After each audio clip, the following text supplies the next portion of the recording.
நிறைய பேருக்கு தமிழ்நாட்டில் விஜய் ஒருவர் ஒரு மேபி சில வாக்குகள் வாங்குவாங்க அப்படின்னு எதிர்பார்த்தாங்க. அப்போ நீங்கள் வந்து வாங்குறப்போ உண்மையாகவே உங்கள் மனநிலை இந்த எலெக்ஷன் ரிசல்ட் இப்படி வரும்னு நினச்சிங்களா?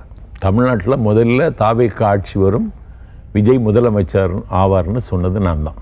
ஏன்னா விஜய்க்கு வருகிற கூட்டம் அளவுகோல் அல்ல, எனக்கு வருகிற கூட்டம் தான் அளவுகோல்.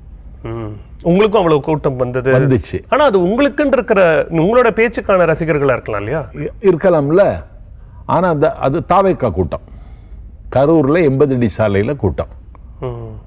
நான் பேசுகிறேன்னு விளம்பரம், உரிய பாதுகாப்பு ஏற்பாடு கூட்டம் நடந்துச்சு. அந்த கூட்டத்தில் போன அன்னைக்கு நான் உடனே முடிவு பண்ணிட்டேன், தாவேக்கா தான் ஆட்சிக்கு வரும்.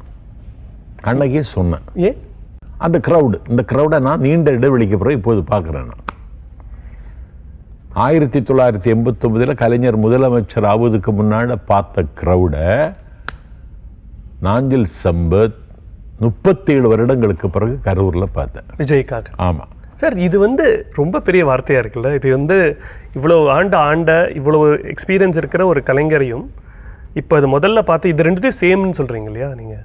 ஆமாம், அன்னைக்கு பார்த்த கூட்டத்தை இப்போ பார்த்தேன் நான். இந்த இடையில நான் பார்க்கல.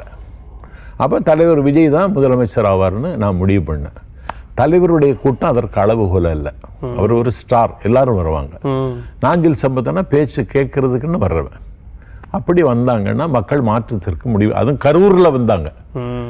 41 பேர் மரணித்த அந்த மண்ணில் வந்து என் பேச்சை கேட்டார்கள். அன்னைக்கு நான் திமுகவை காயப்படுத்தி பேசலை. கரூரில் கேசிபின்னு ஒரு ஆள் இருக்கார், கொடை வள்ளல்னா அவர் தான். அவர் கலைஞர் பிறந்த நாள் 80வது பிறந்த நாள் 80 தங்க நாணயங்கள் கொடுப்பார்.